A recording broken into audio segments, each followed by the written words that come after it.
For those of you that find this broadcast across the multidimensional time stream, thank you for joining us once again. Welcome back to Remember Your Mission, or as other people call it, the multidimensional trailer park, also known as the School of Multidimensional Intuition on YouTube.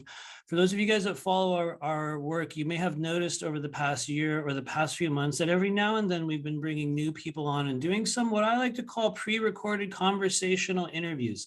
Something a little bit different than the semi-regular kind of bizarre, absurdist live stream format that we have, which I do greatly enjoy. But every now and then we like to go a little bit deeper and talk to some new people and just kind of, venture deeper into the realm of energy, our human experience, what makes us tick, why we do what we do, and really kind of understanding who we are in this earthly realm.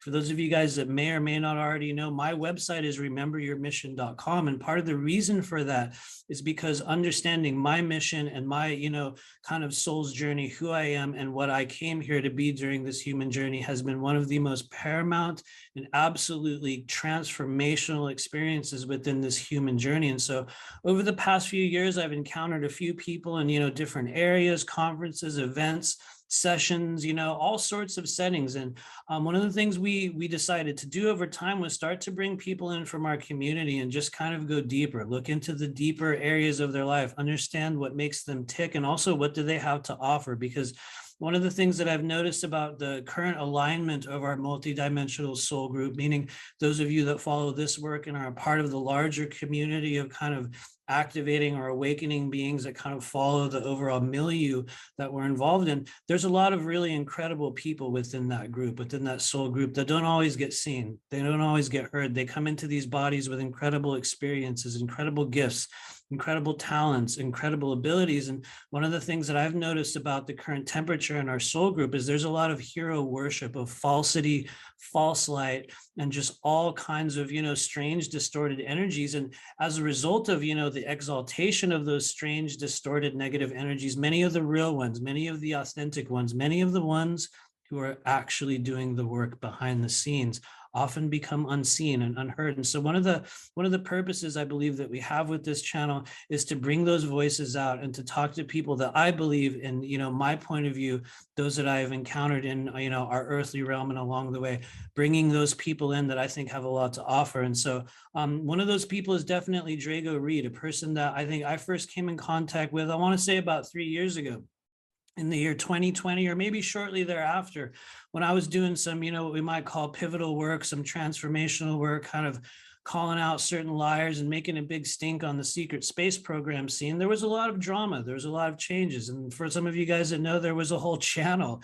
and a series of videos that we put out. And in that crazy upheaval, in that crazy stage, there was a number of individuals that kind of stepped forward and made themselves known into my timeline. And one of those people is the person that we have in front of us here today, Drago Reid. And so what I've noticed is over the past few years, we've been having kind of a one-sided conversation where every now and then he would send me like a supportive message or tell me about himself, or honestly make honest connects to, honest attempts to connect and kind of, create an alliance of sorts. And kind of me in my own world going on my own strange path, I would take notice of such things and see those things. And what I've noticed is that over time, our paths have drawn closer and closer together. And I realized that we were kind of running in the same circles, believing many of the same things, interacting with many of the same energies, witnessing the same levels of distortion and idiocracy that had taken over this kind of huge soul group. And, over time and, watching some of the work that he's done and kind of getting to know him on a little bit of a deeper level, I feel that there is no more fitting person to bring into the School of Multidimensional Intuition other than Drago Reid. And so a little bit earlier this year, I guess we almost crossed paths in the physical realm. I was at a wonderful conference in Los Angeles, California called the Conscious Life Expo, which I will be real, for me, it was chaos and drama. It was a very difficult event, but, within that process, I remember there was this one night where I was standing there taking pictures of the crowd, and, lo and behold, like a week or so later, I received a picture in my Facebook Messenger, and it was just me and my wife standing on a staircase with a camera. And I remember looking at it going, what the hell? Who is this guy? What is he doing? He was out there stalking me, taking pictures of me. He didn't even introduce himself. And I remember going like, what the hell, who are these people, you know? And lo and behold, it ended up, just that picture alone opened up a whole kind of series of dialogue. And months later, we find ourselves in this very moment right now, with many identical understandings, feelings, beliefs, opinions, viewpoints on the nature of energy, how we're interacting with it, the timelines that are coalescing and being created, and really just this process of awakening and understanding who we are together in this human realm. And so I'm very honored to have a discussion with Drago Reid here today. I'm going to read a little bit of his bio here, guys. And so for those of you guys that know me, you'll probably know, you've probably noticed over the, the past, year or so of doing these interviews, that I'm not a person that really necessarily reads people's bios. I don't even ever read my own, but this is an individual that comes to us with an incredible level of knowledge, of learning, of ability. And I guess our mission here today is get to know Drago Reid on a little bit of a deeper level. So I'm going to read through some of that information here. Drago Reid is a Dolores Cannon Level 2 QHHT Quantum Healing Hypnosis Technique past life regressionist. Less than 5% of all hypnotists in the world possess this knowledge and skill set.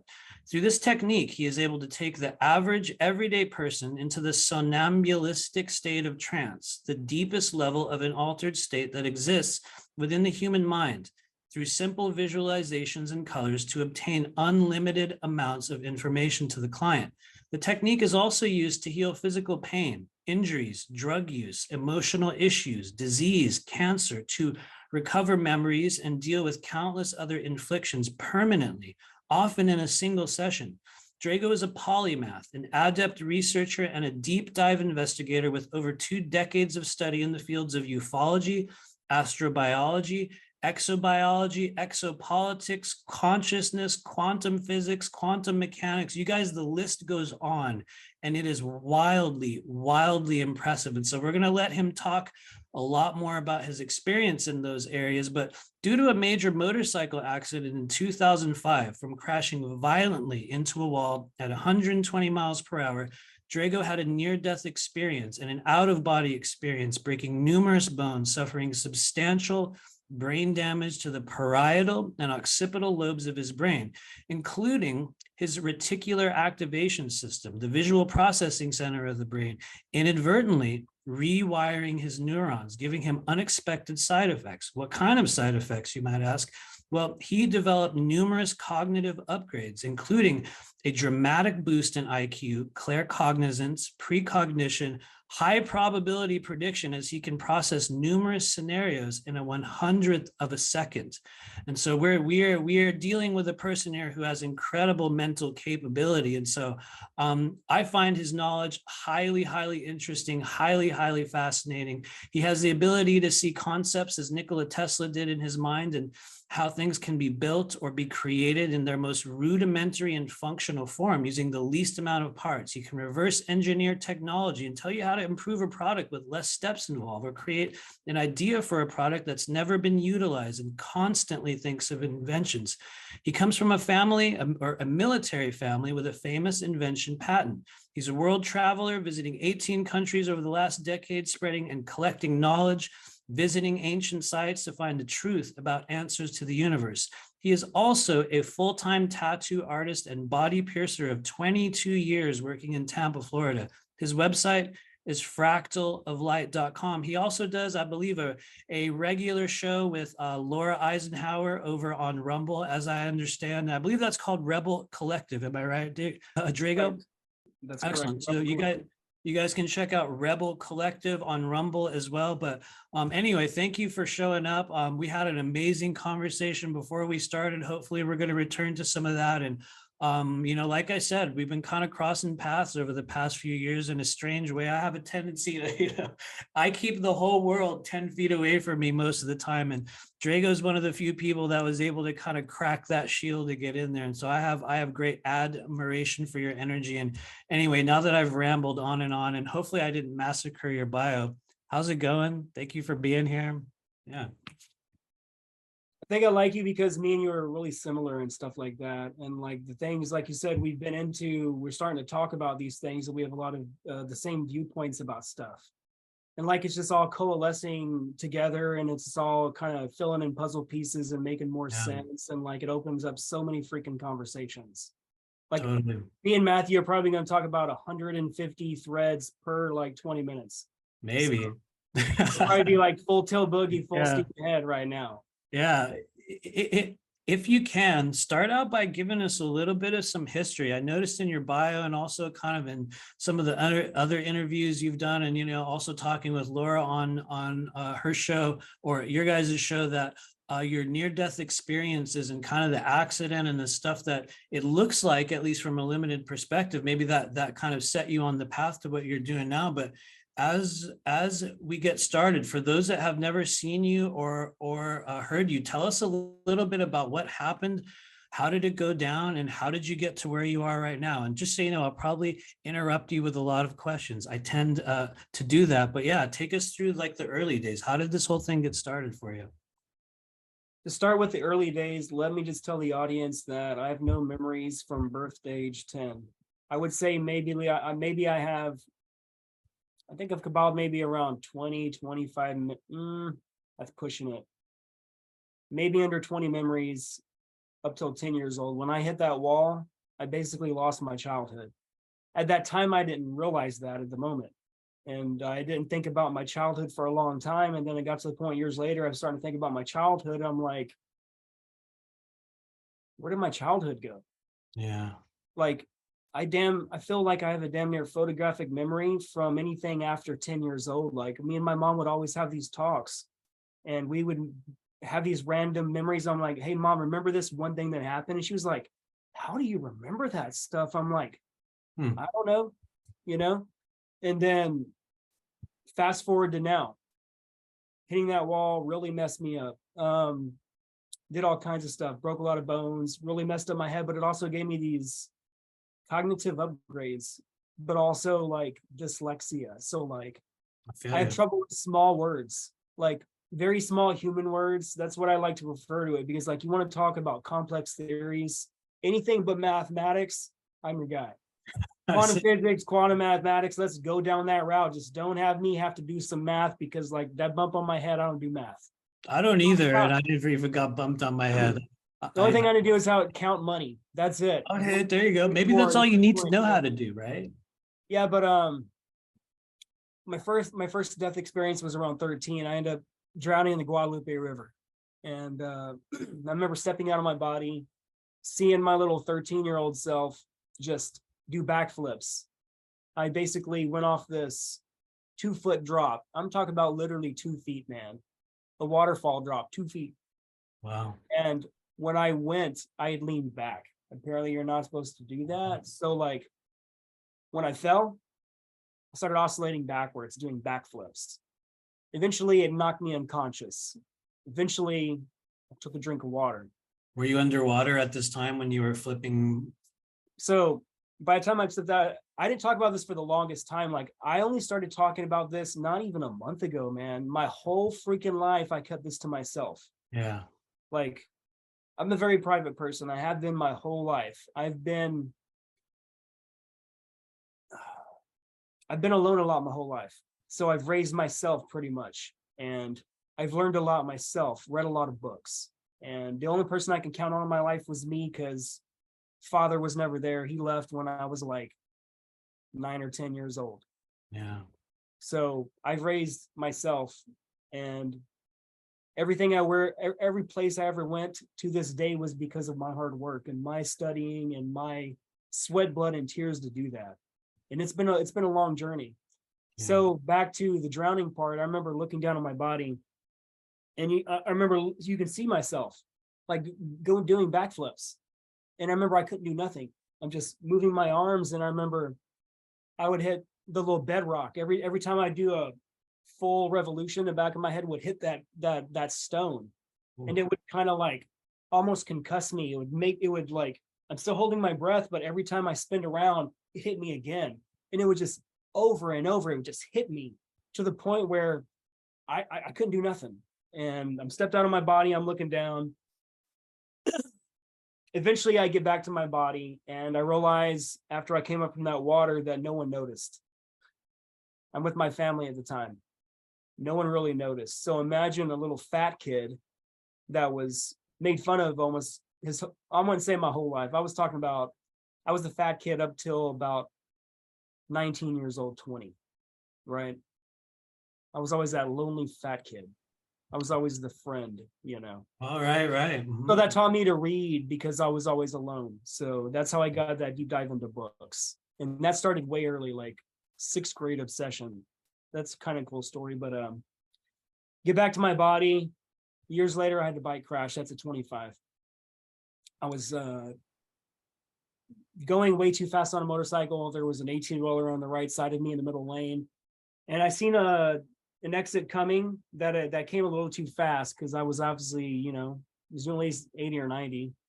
So I had two choices: either put it in the third gear, go around the semi, take that exit, go home, or hit my brakes, let the 18-wheeler pass me, probably miss the exit. I chose the latter. So I came in, I remember put that thing in third gear. I do a little mini wheelie. I get down. I end up doing 160 to get to that exit. Nice. By the time I seen that exit, I realized, not at the time, retrospectively, it was only rated at 35 miles an hour. You know how sharp a turn is if it's only rated at 35? Yep. Okay. I come in at 120. Now, unbeknownst to me at the time, the city had snaked the concrete to prepare it for new concrete. You know where they dig those little If you've ever rode a motorcycle, when you hit it, you it's just like bop, bop, bop, bop, bop, bop, bop, bop. Yeah, your steering wheels are shaking. So I hit that doing at least 120. I remember looking down on my speedometer, I'm doing 120. I start to lean the bike, violent shaking. I realize that thing is coming so fast, that turn is coming so fast, there's no way in hell that I'm going to survive this turn. Keep in mind, my friends are following me. Okay. I'd stayed the night at a friend's house in the middle of the country. I'm from Fort Worth, Texas. So 45 minutes away is the country. And at that time, I didn't have a fancy cell phone with GPS coordinates and telling me turn by turn. I had to print out a MapQuest to get there. You know what I'm saying? Right. So I was following them originally to get home. I seen that exit, 160. I took that turn. They went around behind the semi to watch it. And I remember at that moment, I knew I was going to die. Period. At that point, they watched me take my hands off my steering wheel. I closed my eyes and put my hands up in the Jesus pose. And I just said, relax. And then I remember the bike started just going like this. And I remember going, thrown like a rag doll at 120 miles an hour. And I don't remember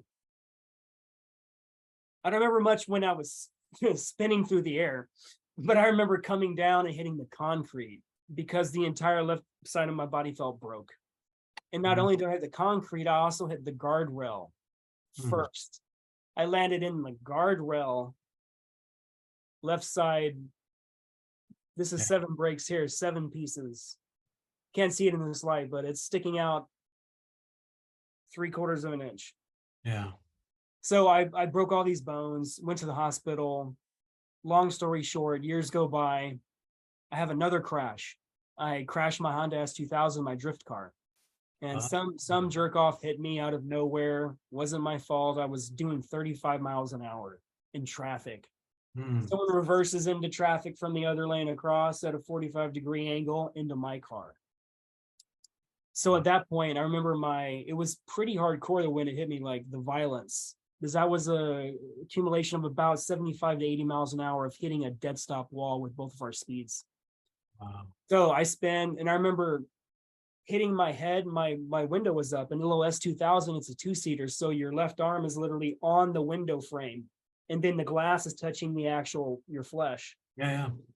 So I remember at that impact, my head and my elbow go through the window. And right when it hits my head, pop, I started seeing it in slow motion. I seen little fragments of like particle dust just go everywhere. And I remember thinking, I'm counter staring while looking around in fast motion and making decisions. And by the time it stops, it's just like, then it goes real time. And I'm like, holy crap. And when it happened, I wasn't even shocked because I've already processed what had happened. And Wow. the adrenaline was already wearing off because all within that moment, I processed all that time. Yeah. And it basically never went away. So when I can, some of these upgrades it gives me is it's almost like Bane. You're like a tactician. You can see all these scenarios, but mix that with Doctor Strange. Like when he's sitting there meditating, you're like, your eyes are fluttering, you're like, and like you see all these scenarios. And like I like to tell people I like to use Occam's razor. And Occam's razor chooses the most logical scenario. And I would say 99.9%, 98.9%, I am right. Yeah. Like I can predict car crashes because I see the variables and the impossibilities of movement and how it's going to hit certain parts. Like it's crazy. I have a question about that though. What was the stage, or talk a little bit about what that was like when you were coming out of these injuries or after these accidents and you kind of realized that something was different about your consciousness, or that maybe, after, recovering somewhat from these injuries, that you noticed that maybe your sensory system was different, or like the mental body had changed, or as you talk about how some of those skills came on, which are very evident in your energy field. If I can add, a lot of people will come in, I guess, as doing what I do on a professional level, which I'll say this for everyone watching: when people say professional these days, it means nothing, because you can do ayahuasca on Friday and by Monday you're a galactic shaman based on our current universal standards. So professionalism means nothing. But as a person who kind of looks at energy and looks at the energy of individuals on a regular basis, there is what I would call a very, very unique energetic kind of system that you're working with. And anyway, having said that, tell us a little bit about when you noticed that after these things, that there was something very different about you. Because I think you could also agree, this is a good thing, that the manner in which you show up, your presentation, your energy, your vocal style, even your name itself is all it's very, very unique, highly, highly unique. And so tell us a little bit about that. When did you notice things got weird and maybe more psychic, we can say? Man, I would say it would be more situational. I'd be presented with a situation and then bam, I could figure out the situation, or I would see things other people couldn't see. Kind of like you just did an interview where the certified hypnotherapist was talking about how the brain can do certain things and we're surrounded by certain bits of information.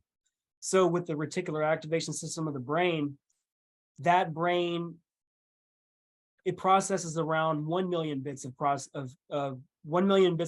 information at any given moment. And the brain can only, out of 1 million bits of information, the brain can only process 128 bit out of it. So the average human brain walking through life, you're literally using like a Super Nintendo worth of processing power for a brain that has the capability to see 1 million bits of information 360 around you. Even though we can both agree that this is all an illusion.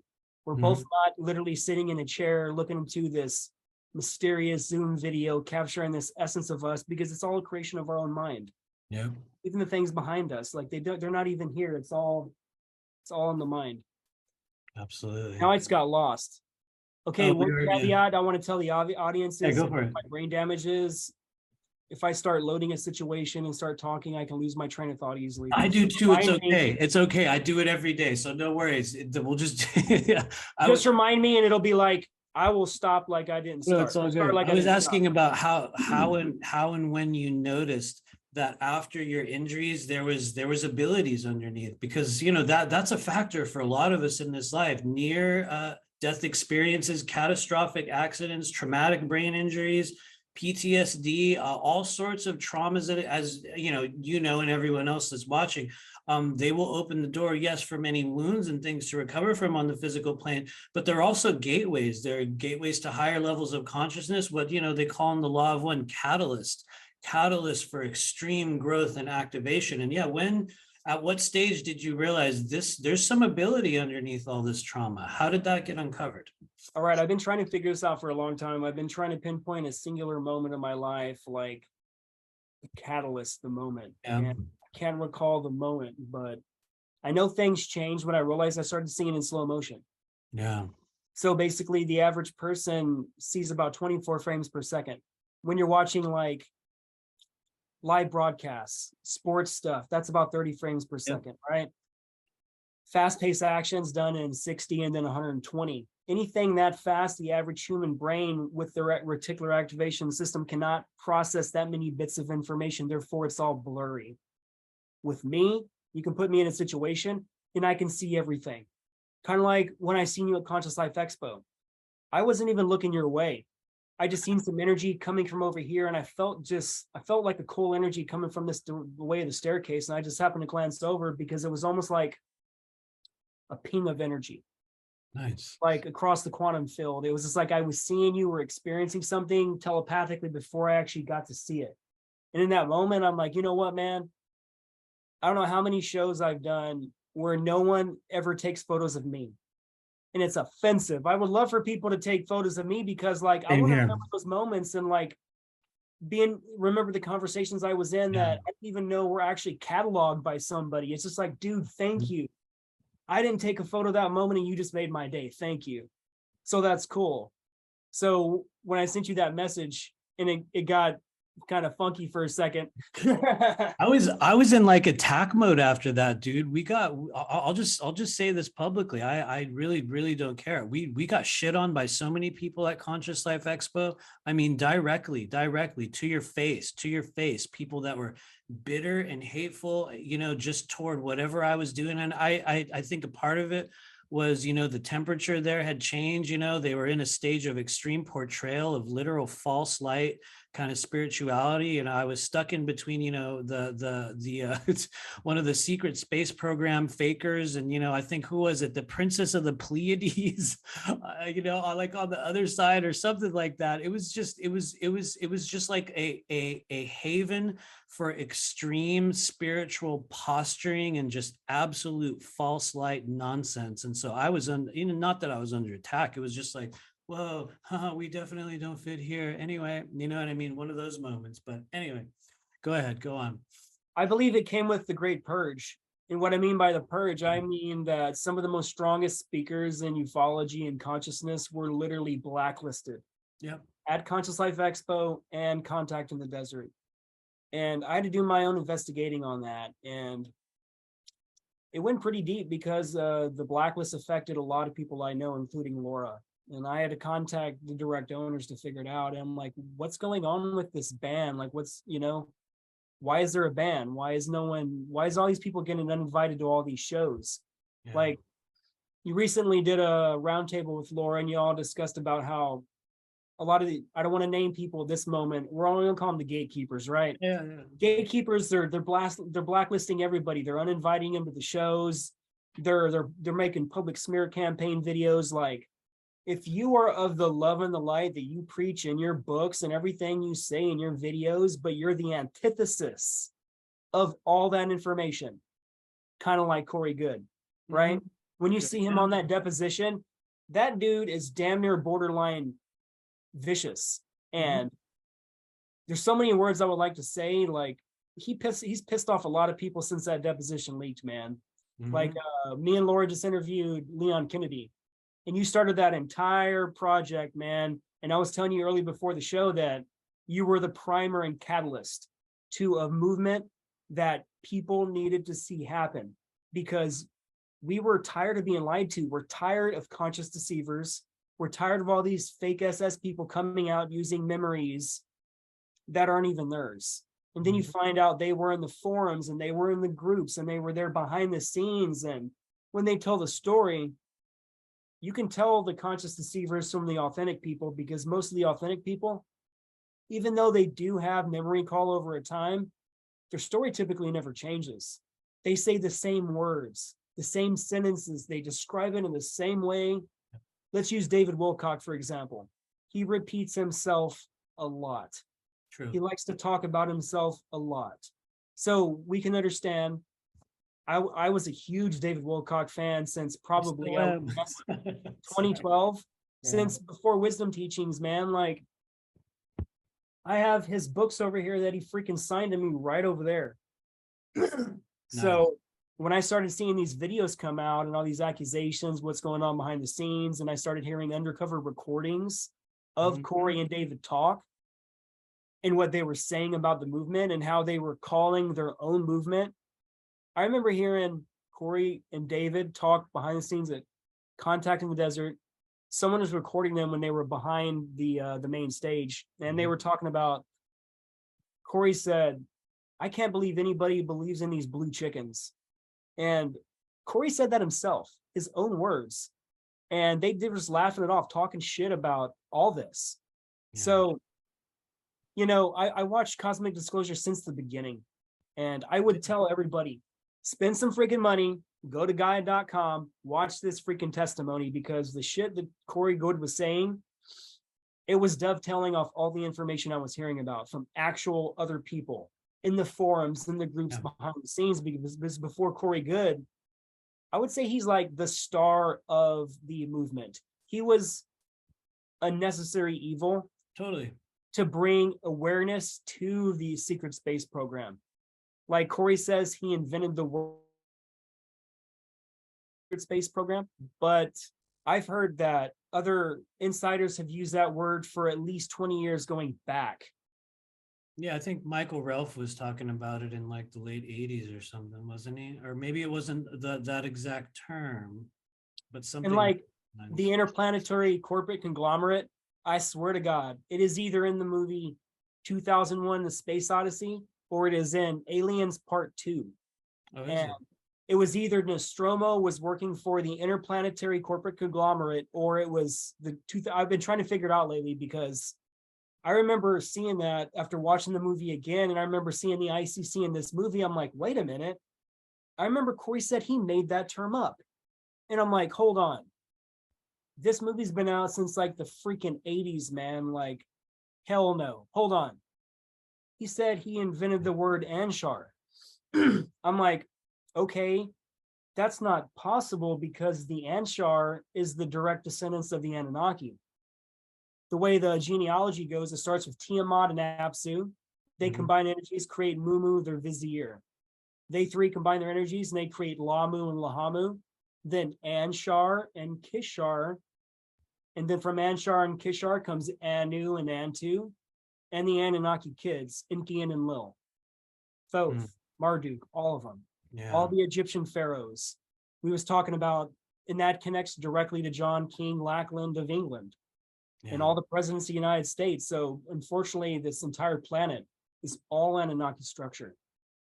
And that's some fascinating stuff, man. I study that stuff pretty heavily. Can I ask a really basic question about that? And this is super, super basic. It's more of an opinion question, because you hear a lot of people as we are coming into greater awareness of, you know, even the term Anunnaki, you know what I mean? There has been some controversy over what it actually means. And what I've encountered, at least, you know, whether it be through channelers or other people, or, you know, experiencers or researchers, most people that I've talked to reference the Anunnaki as being this, you know, all pervasive negative force of energy. That there are these negative beings, these kind of slave keepers of mankind. Can you comment on that a little bit? Do you see them as that? Because when I feel into that essence of those beings or those energies, or what we might call kind of like a social memory complex frequency now, at least that's how it shows up for me, that it feels like, you know, it's definitely not entirely negative, but very, very deeply polarized in many ways. But what do you feel about that? Is Anunnaki inherently evil? What are your views? All right, so I think maybe the crux of your question is, you have all these groups saying what the Anunnaki word is. Is that what you're saying? That they're bad, that they're evil. Okay, you know, I understand. that like the basic low level, like, oh, that's Anunnaki, that means it's instantly bad. Kind of how everything that's Draco or reptilian is, you know, now evil automatically. And granted, a lot of it's very intense and, you know, inhospitable and fundamentally incompatible with humans, but I would not call it evil by any stretch. But yeah, what are your views? Are these negative beings, positive? What do you think? I would respond with, in the beginning. Let's talk about Genesis. Yeah, go for it. All right, so in Genesis it says, let's make man in our image, in our likeness, right? Who's God talking to? We were taught that God is singular and the word Elohim is singular. Turns out that was a mistranslation. Elohim is plural. So in that line, it says, let's make man in our image, in our likeness. Again, if we were taught monotheistic God, are you talking to an alternative self? What's going on? Why are you talking to yourself like that? Okay, it makes no sense. If you go back 4,000 years, you read stuff like the Epic of Gilgamesh, the Atrahasis, you find out that Genesis is a summary form from Sumerian tablets. And then you find out that three beings are talking at that moment, and their names are Enki, Enlil, and their sister Ninhursag. And at that moment, they were talking about making a being where they mixed their DNA with a current humanoid that already lives on the planet. That was part of other programs that predated the Anunnaki. So you can imagine human-like people, hominids, human-like I said, and I would say around 200,000 years ago, as you see this gene edit, you start seeing that we have caps on telomeres, and like suddenly we had this longer age, and then it was cut down to 70 years. You can see it in the Human Genome Mapping Project. You can see that our DNA was altered, and it's not possible to do that. It's akin to having two ropes that are infinite, and then you sever those ropes, and then you put a cap on each rope, and then that's completely severed. That is not how it works. All DNA strands, they don't just cut themselves off and have caps put on, right? So you find out that they wanted to make a worker race because they had came originally their planet. This is what all the Sumerian tablets talks about. The oldest writing we ever found. This is like Sumerian etching. This is pre-hieroglyphs in Egypt. This is some amazing stuff. And we found out that the stories say, depending on, I don't care what source you say, everybody agrees generally what the stories are, but details changed. But basically, the Anunnaki lived on this planet. They went through this warring eternally over family structures. It was a war of kingship. Basically, brothers fighting over brothers, nephews trying to kill uncles to take over kingship. And it was just like eternal wars. And it eventually involved nuclear war, and it started affecting their ozone. And this is what the Sumerian tablets literally talk about. It describes this.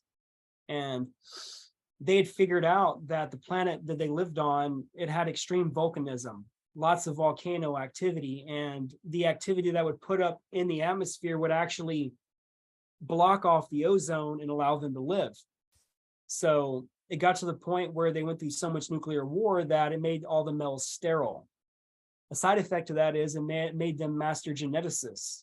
So pre-Earth, the beings that came to Earth, and you could find that our DNA is directly connected to them starting around, I would say around 200,000 years ago.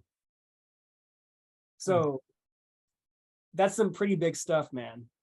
But eventually the Bible talks about it. All the major epics, all the major religious books, they all talk about the same stuff.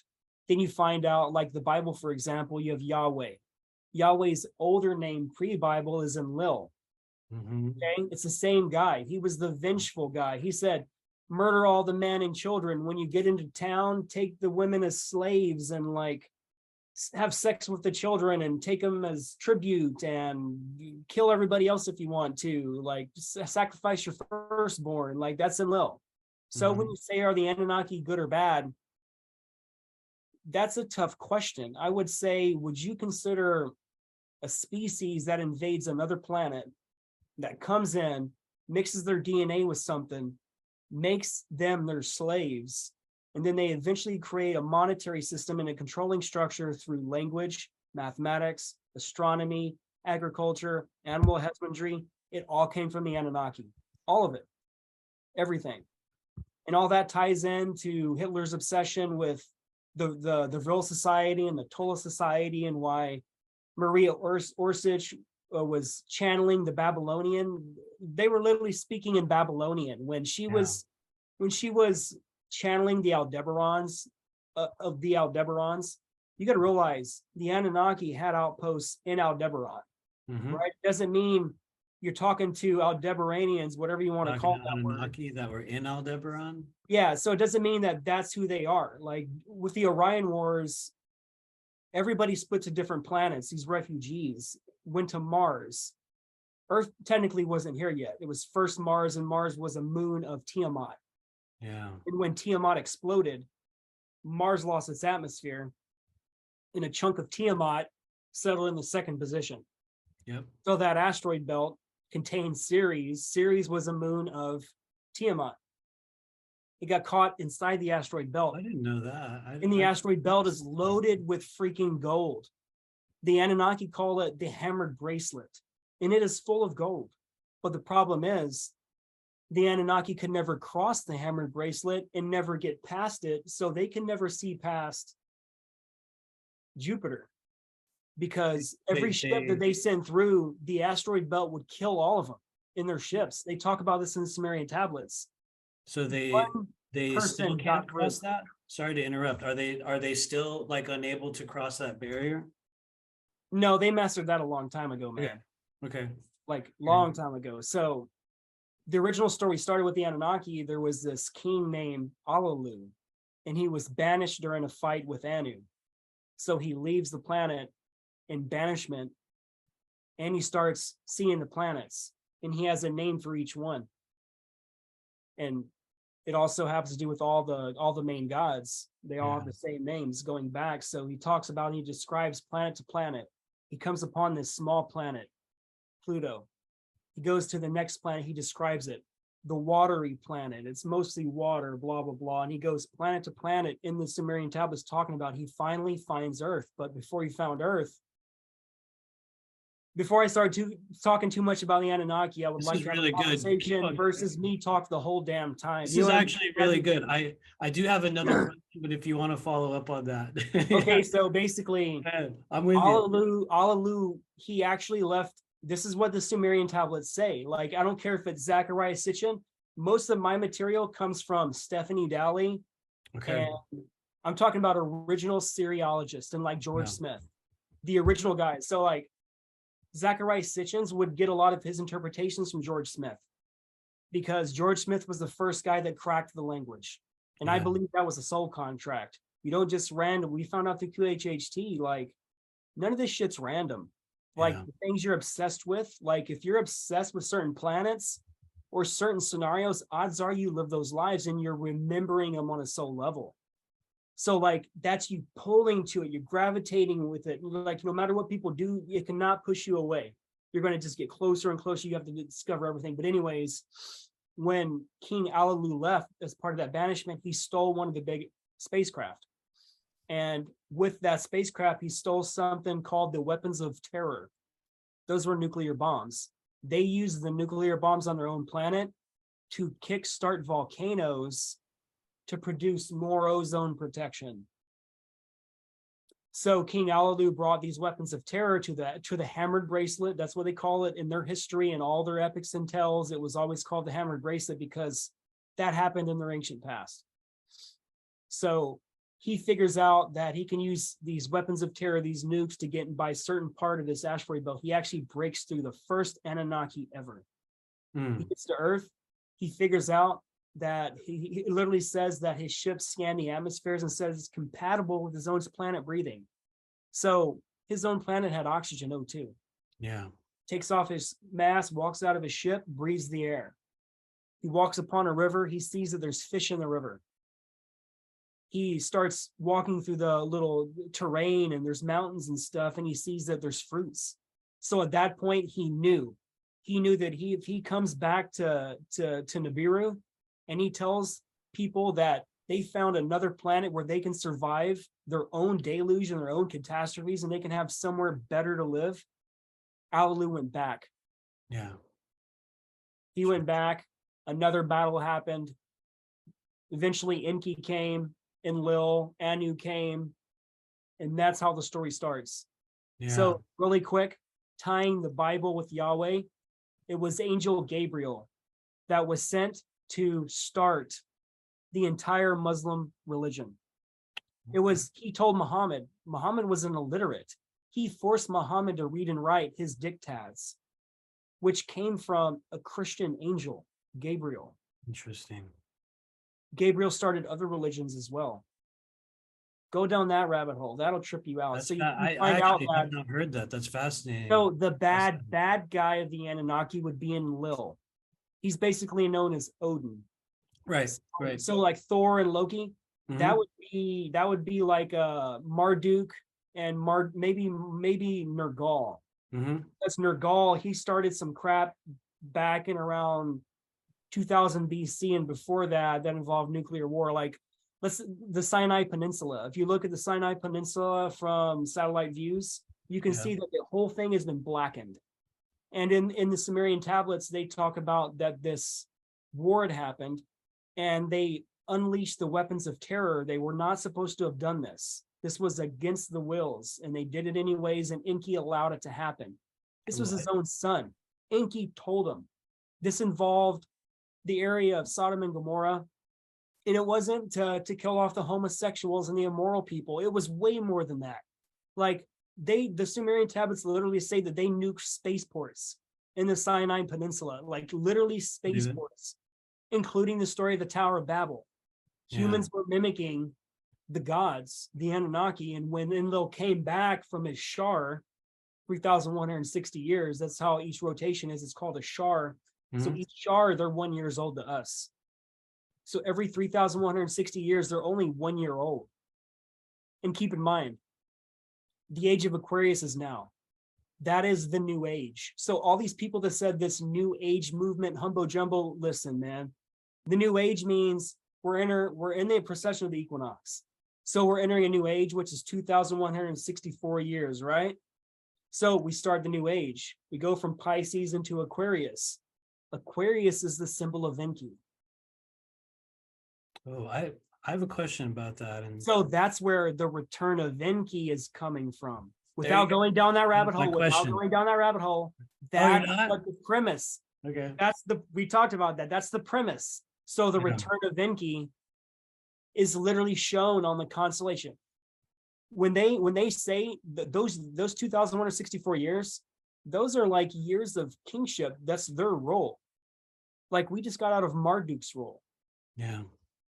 So that's what they do. They come in a certain amount of years, and it all has to do with the precession of the equinox, 25,920 years. And at the midpoint, we have all these cataclysms around the world. You'll see that every time we have a major flood. Now, there were other things that happened in the past. There were numerous floods. Everybody always wants to talk about a single freaking flood. There's been a lot more than that. Yeah, I agree. Look at plate subduction. Look how many times that the continent has tumbled upon each other numerous times. And you see that in Antarctica, where it's two continents kissing. Yeah. See that a whole continent is actually in the west, is not part of Antarctica, and it's smashed into it, creating this mountain range.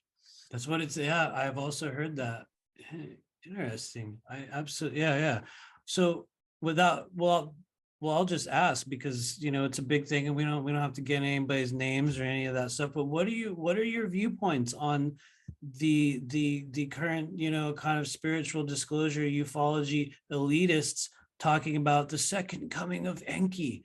Enki's back and he's doing this or he's doing that, or I don't know, maybe he's saving us. Like, what do you think about that? I don't believe that at all.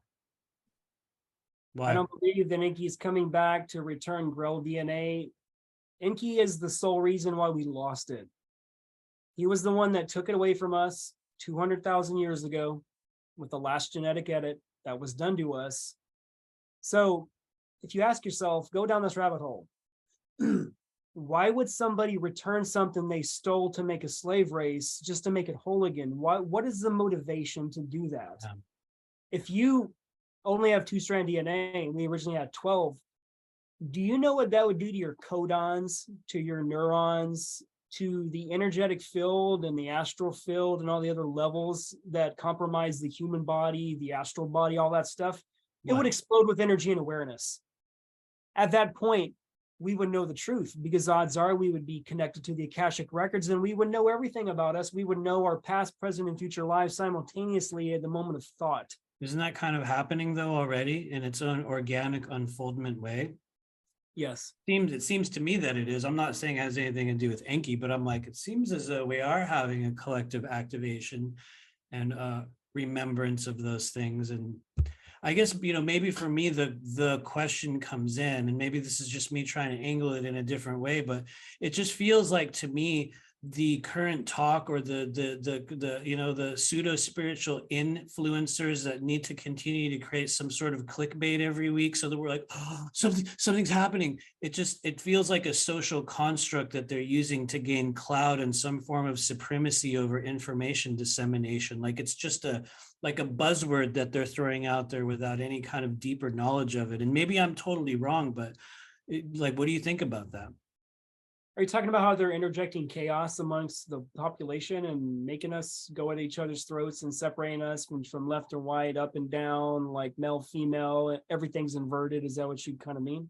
Actually, honestly, no, but you're bringing into it an area of it that is also equally viable and applies to that question. Because I have noticed that, at least from my perspective, and maybe this is me putting labels on a thing, we are knee deep, maybe we're neck deep in what I call the age of reversal and the uncovering of hidden knowledge. And just like you said, everything becomes inverted. Every single truth gets inverted. It's not this, it's the opposite of it. It's like that whole game, which, to me, through my work goes to a number of different channels that, don't have very little to do with Anunnaki and more what I call like reversal technology. And I get more anatomical with my understanding. So I think that just helps me understand it more. But I have seen a lot of that. I have witnessed a lot of kind of the unpacking and the collective kind of cognitive dissonance around the understanding of those things. And I guess kind of the question, which we're going to move on from, was that I've just seen that it's been a distorted talking point that people use to gain clout or to force you to buy into a certain timeline. And I guess with that, get ready. I'm going to take a hard right turn. Here we go. We're going to take a hard right turn. What's your viewpoint on the Vril?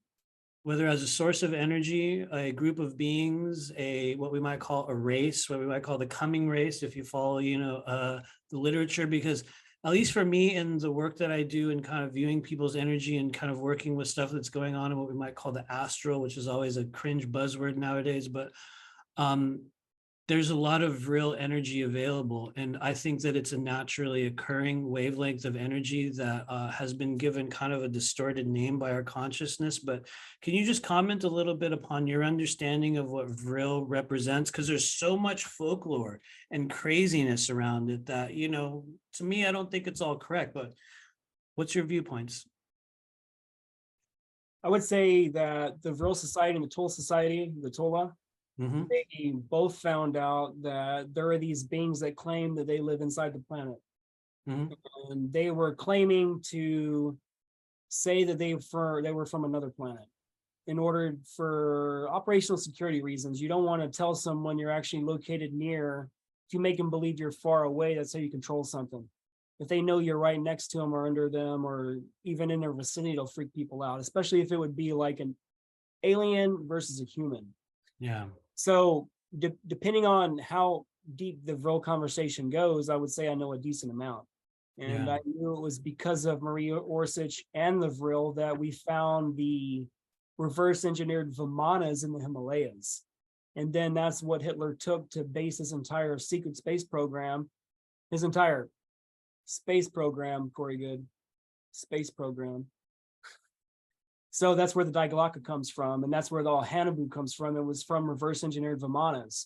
Yeah. But what they did not tell the Maria Orsich and Hitler was that these Hanabu produced a ton of radiation and ended up killing all the operators, all of them, over time or very close to the beginning. But that's where the whole regen tanks came from. It was the Nazis inventing this regeneration technology due to the advanced radiation levels of their pilots being poisoned. So they started, this is where the folklore gets really deep. And this is where the entire Marvel series goes. And it shows how Hitler was obsessed with the occult and he was connected to these extraterrestrials in real life. This is not folklore. This is a fact.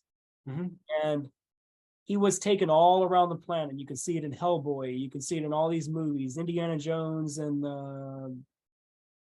the Ark of the Covenant one. Oh, Whatever yeah, it yeah, was. yeah. Mhm. You know what I'm saying? Yeah. And the cool thing about that movie was, man, like when the bad guy Nazi, when he came across the Ark of the Covenant to do the ceremony to open it up, he was wearing the exact breastplate that was described in the Bible and the Sumerian tablets, and the exact crystals that were described was in that chest plate. It turns out George Lucas wrote all those movies. Yeah. Steven Spielberg directed it. Most people don't know that he was basically an insider with the government, and he was given all this classified information in order to put it in people's consciousness what was really going on, and then you cloak it in science fiction.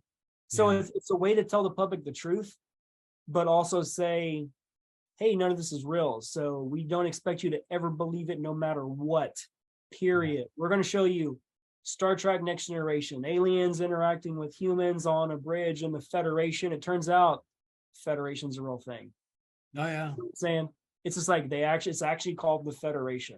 There's So also a lot of like manipulation around like the concept of the federations and the alliances and the, what is it, the Council of Light. And anytime, I'll admit, anytime someone starts talking about federations and councils now, I get a little like, really? But I know I absolutely believe there are many, many real ones. I also know that all you have to do is get a couple people together, and suddenly now we're the alliance of this. And it's like, yes, you are. And it's like it could be instantaneous. And so I think it's also a social construct. But I might have took that comment and twisted it into a weird direction just by saying that. But I'm a weird direction kind of person, so that's cool. good. Because I'm gonna make another weird kind of direction turn here as well. At the risk of going on and on about that, which we will definitely talk about more in the future. I would like to kind of turn a corner and maybe bring it back to a little bit more about you, and kind of one of the things that you and I have been talking about over the past few days, and that is your experiences as a QHHT practitioner, because I have noticed and talked with many people that have just incredible experiences through what they discover in those healing sessions. And having not been through a QHHT session in my own right yet, at least, I was wondering if you could kind of switch gears a little bit and talk about your experience in that. How did you get started in it? How are you using it now? And just anything else that you feel is important. I would say that it all ties back to all my traumatic crashes. And keep in mind, we had that stuff happen at 13 and 25, the crash, right? And then years later, I had the S2000 crash, which is, the head through the windshield. So it's been one event after another.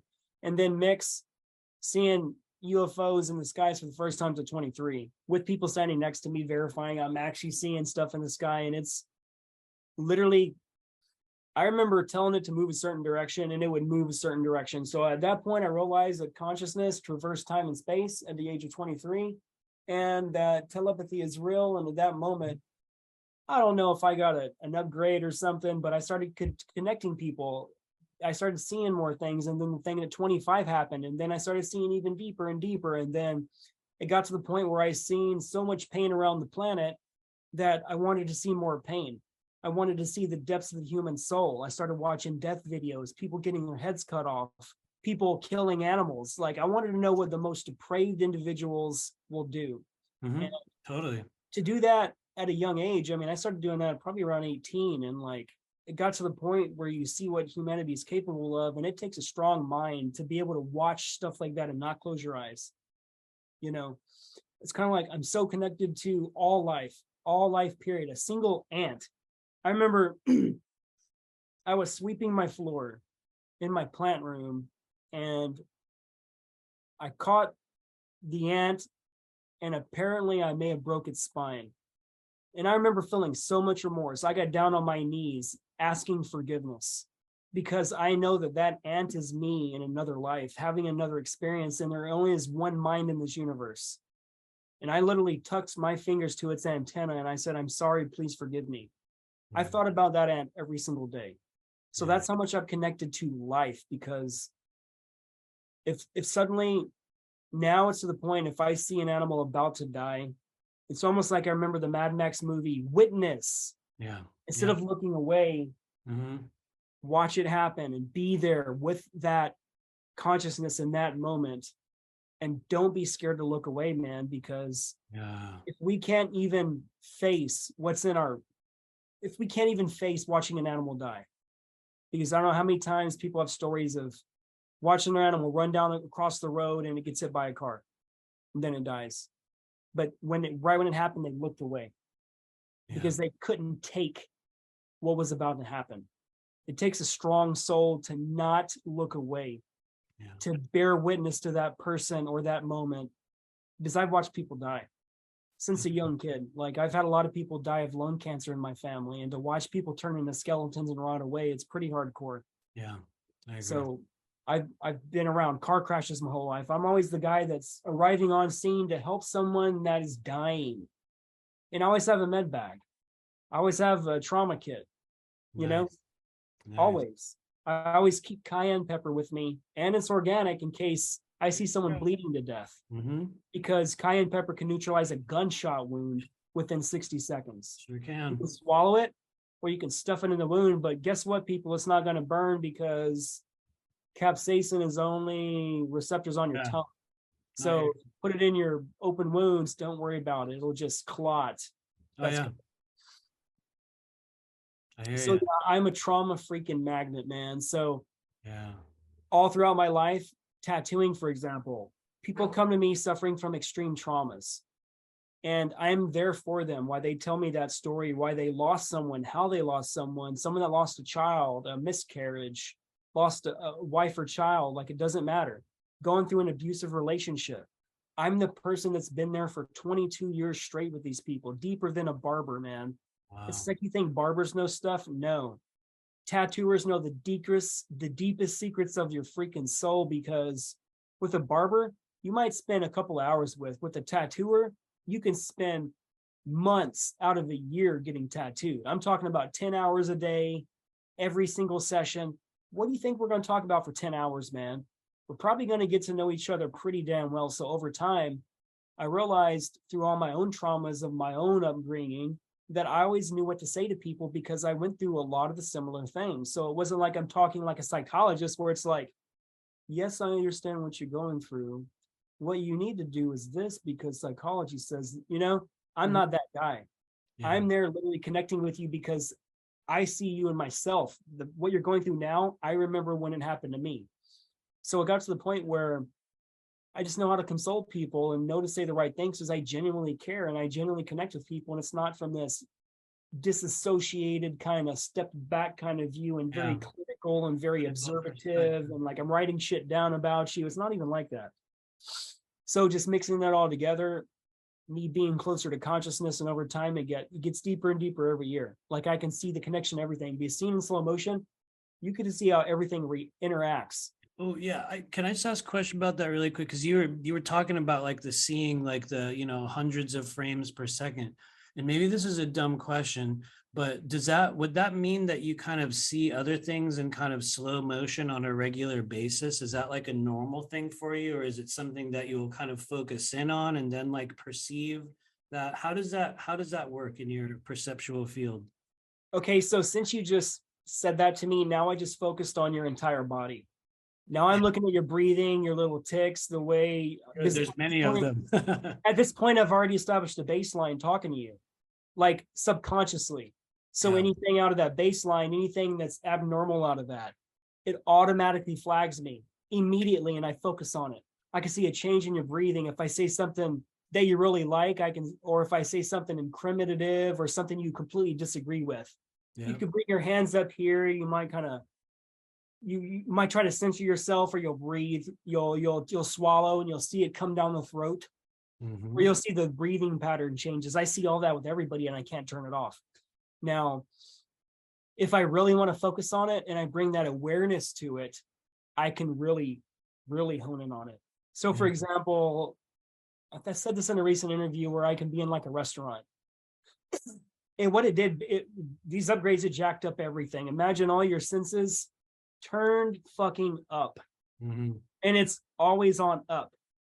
Okay, so I can be in a restaurant and I can hear everybody talking and all the chatter, and then I can just hear one conversation. I can look across and I can hear like jabble, right? I can focus on, I can look, and then I can shift. It's almost like a frequency. And then I can look away and I can almost hear the damn conversation from across the far distance. And I've realized like I hear farther away than I do up close. I don't know. That's weird. It's kind of have like farsightedness and nearsightedness, but my hearing, I hear extra low frequencies, extra high frequencies, like resonant ringing, where you can have some kind of EMF field and it'll have a ringing sound and I can hear it. Like it does something to my field of energy. Like it's kind of like when I read people, you're sending me all this energetically. And when I'm talking to a client, when I'm in a pre-interview before we're going to do a hypnosis session, kind of get to know you. Yeah. Who is Matthew Mournian? What has your struggles been? What are you working on the most in life that you're not actually succeeding? Like, what are your setbacks? Why? So we figure all that out. And then we just get all that shit answered. Right now, I'm just losing my train of thought again. Oh no, that's okay. I guess it's no worries because I literally do it all day, every day. But what was it that made you go, I'm going to do QHHT, when you were like, I realize because a lot of us come to the stage in the awakening journey where you will choose to integrate a version of yourself, oftentimes past lives, future lives, parallel lives. It's irrelevant, but there's versions of us that are already acting and kind of living a life as these beings, or the other version of you that's practicing QHHT in other realms. What was it that pulled that experience in for you in this life, in this version of Drago? Because it feels like you've been doing this lifetime after lifetime. And so, at the risk of over asking the question, what was the thing that made you go, QHHT is my modality, or at least the starting point? It was pretty interesting you said that. My awakening, my moment was Dolores Cannon. And I was the guy where I'd be scrolling through Facebook or Instagram, and this older woman with a perm would keep coming up in my feed. And my own stereotypes, I would just scroll past her, right? Mm-hmm. And then suddenly this woman kept coming over and over. So I click on a video one day and she started talking about consciousness and all this other stuff. And she's a hypnotherapist, this past life regression. I'm like, very interesting. So scroll along, her stuff keeps popping up. And I'm like, why does this woman keep popping up? So I started going down that rabbit hole. I started seeing what QHHT was. Long story short, we're from the same soul group. We came here to start an awakening, and it involves stages. And it had to be done in stages because you can't start an awakening all at once. You have to prep the consciousness decade by decade over time, because you have to load energetically into the blueprint of the DNA and the consciousness. One thing that MK Ultra studies find out is that humans pass the trauma genetically to their offspring. And they originally found this out with the monarch butterfly, but humans do it too. And this is something that's not talked about. And this is why anybody in the MK Ultra groups that's in like stuff like you would consider the Illuminati, a lot of these people were identified pre-birth. Yep. Because their parents more than likely were identified to suffer from schizophrenia, dissociative identity disorder, stuff like that. And that's the people they look for. They look for genetics of disassociation. Yeah. So Hitler's obsession with the Aryans, you found out that the Nordics, the tall whites, the blonde-haired people, those people go back to Lyra, one of the first existences that ever happened. That was the obsession with the Aryans. And they were the easiest to program because they had the original codes before it was pre-altered by the Anunnaki. Yeah. So they were looking for the direct descendants of them. Yeah. So you'll see in Hollywood, there's a bunch of blonde-haired, blue-eyed people and red-haired specifically, and they'll always dye their hair. And you can only, like, I noticed this subtly. Yeah. A lot of these famous actors, a lot of them are redhead, blue eyes. And that's the original archetype of the Lyrans. The original true first human corporeal form that ever existed in this part of the galaxy ever was Lyra. And that's where all this obsession comes from till today, because all of our governments, they run some form of trauma-based mind control program. All the military structures, all the boot camps, it's all trauma-based mind programming. All of our school systems, trauma-based mind programming. roles, bells, times, penalties, Yeah. corporal punishment. It's all the same stuff. All of our jobs, it's all set up for the same structure over and over and over. We are a literal prison planet, man. But anyways, it was Dolores Cannon. And I remember figuring out what QHHT was, and I'm like, this is what I'm born for. Yeah. Something told me that I was really good at this before I knew that I did this in past lives. So when you said this earlier, you seem like you're the guy that did it in past lives. You're right. In the last life, I remember doing it was the Temple of Horus. It's also called the Temple of Vedfu in Aswan in Egypt.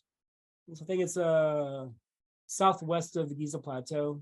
And I was a bloodline born priest. And one of my main gifts, due to my genealogy connected directly to the Anunnaki with that exact bloodline, was I could peek into your soul. I could read your past lives. I can see all the lives you've ever lived. And I can also see the distortions in your body of your chakras. I could physically see them with my own eyes. Yeah. Because definitely. at that time, we had the inversion of the divine feminine. Mhm. When the kingship came to the planet, before that, it was worship of the feminine. And the Anunnaki, they had destroyed their women. It was all men. Men are superior. It was all patriarchal. So any religion based on a patriarchal god is all Anunnaki based, period. It does not matter where it came from. It said these beings say they were from this planet. It doesn't matter. They were all in the same wars, fighting the same people over and over again. So everybody gets caught with semantics. You know what I'm saying? Mm-hmm. I hear you. I hear you.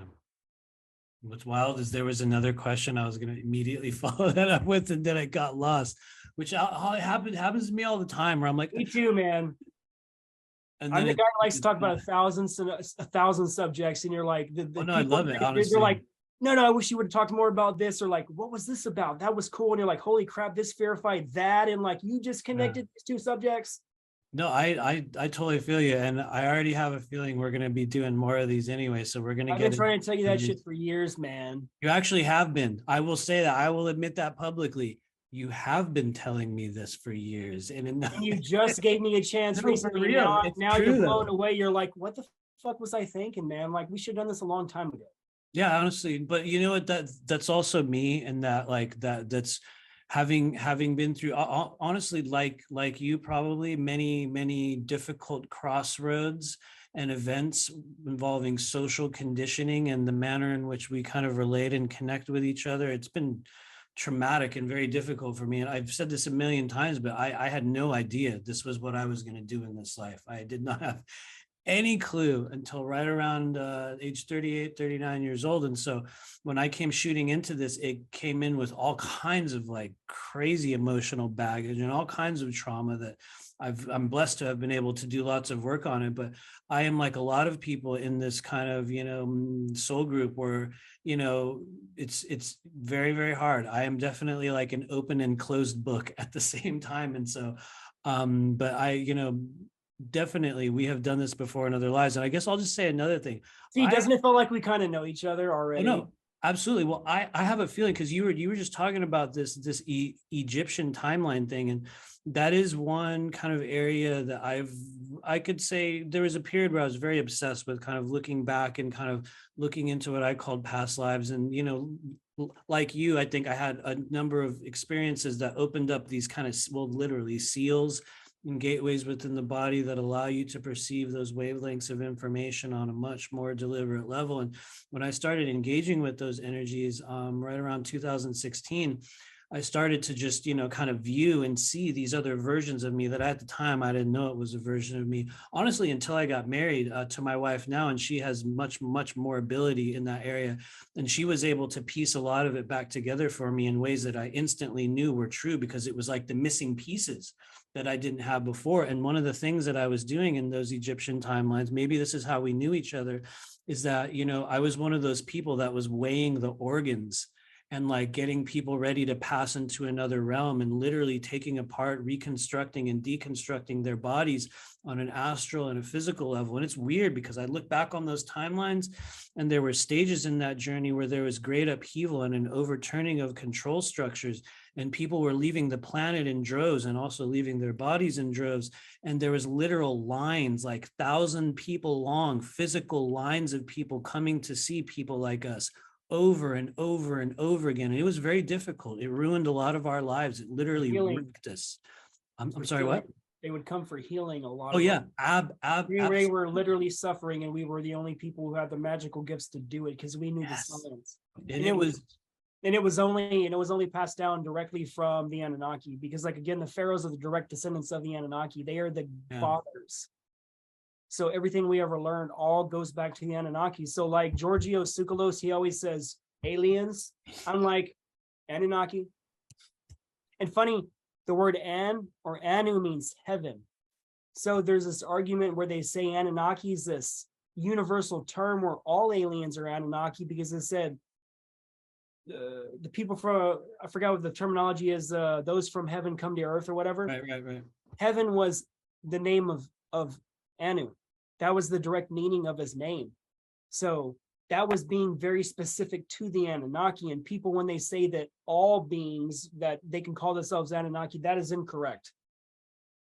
They are not with that original group, period. So you cannot just colloquial, just throw them in that group and say they're all this one entity. That is incorrect. I have an awkward question. I'm just going to throw it in there. Do you, or to me, it feels like you have a lot of Anunnaki frequency within your soul, within your essence, almost like, you know, you're literally one of those beings. And I mean that in a respectful way, not in a like, you're this Anunnaki being, but what do you think about that? Because like the way in which you talk about it, the level of knowledge, like I can see the level to which you've sat there and like, you know, worked with and like unpacked and studied these things and researched the concepts and the origins, the many different viewpoints. Do you feel as though that's a big part of your kind of soul's history and incarnation cycle? Hopefully that question makes sense. I have definitely been Anunnaki. More than likely I have Rh negative blood. I just got a blood test. I'm about to take it. Oh so yeah, I don't know if I'm directly Rh negative, and I wouldn't be shocked if I was. I've never really known my blood type. Me either. I still don't. I have no idea. Like, I one of those at-home blood tests. So I'm like, I'm about to open that package up and see. But I've been shown. I don't want to know for some reason. Dude, you should. You need to. I feel like I'm a mudblood. You know what I mean? Not that that's the right use of that term, but I feel like I have just like some total commoner, like, you know, diluted bloodline, and that I'm kind of more of an anomaly, that I maybe I made some agreements or contracts and they were like, you're just a regular shitty mortal, but in this lifetime you might do something cool for 5 minutes. That's kind of how I see myself. I think it's purely human, but RH, who knows, maybe, you know, maybe you are. I also see you, and you know, maybe this is because I hope this is not embarrassing. I mean this, you know, respectfully. But a lot of people that I've found that have been linked to me, or people that I have had resonance with, very, very reptilian in nature. And, you know, one might look at you and go, well, his name's Drago. So everybody always say, I can go to any shows. Yeah, every show I go to, they're like, you are a reptilian. I'm like, I know. Like, you can tell because I barely blink. No, you could see it in your eyes, for real, literally, you could see it in your eyes. For me, hey, without freaking out the audience, I've been shown lives that I was an alpha drag general as well. So I've been on both sides. And in order for anybody to understand this, is I originally come from something called the Golden Phoenix Fire. And that's a very high hierarchical structure. And basically we create the universes and the rules and governing structures of those planets. It goes back to pre-Atlantis. It goes as far back as to, I mean, this was pre-Earth. Yeah. And a lot of the wars we had before we memorialized time and time-stamped it and started having written records, because before all that, it was all like what you consider digital. Everything was stored on crystals. Yep. Sumerian tablets literally say that The Yeah. Atlantean stories literally say everything was stored on crystals. Everything. This is why your cell phone, your watch, Mhm. your wearing, all the technology has crystals in it. How do crystals know the time-space continuum of time? Think about that. That's a good question. I don't know how. How do they? Do you know? It's more of a metaphorical question. Okay. I feel you. Yeah. So in QHHT, we found that crystals are the base creation of energy. So you've been a crystal more than likely first. We found about this, the structure of the law of one. First density crystals, Mm-hmm. primordial elements, earth, fire, wind, and water. And you got to realize I've also been a wind being. Oh, really? Oh, okay. Wind is a being. It's not a creation of a catalyst of moments that create wind. Like, imagine when wind is hitting you, it's going through your entire body. It's not just hitting you and going around you, it's going through the particles. It is its own entity. And I told this in another interview that basically the job of wind is to create change. And without wind, stagnation occurs. And this comes from my life of the Golden Phoenix fire structure. Yeah. I was involved in a catastrophic, very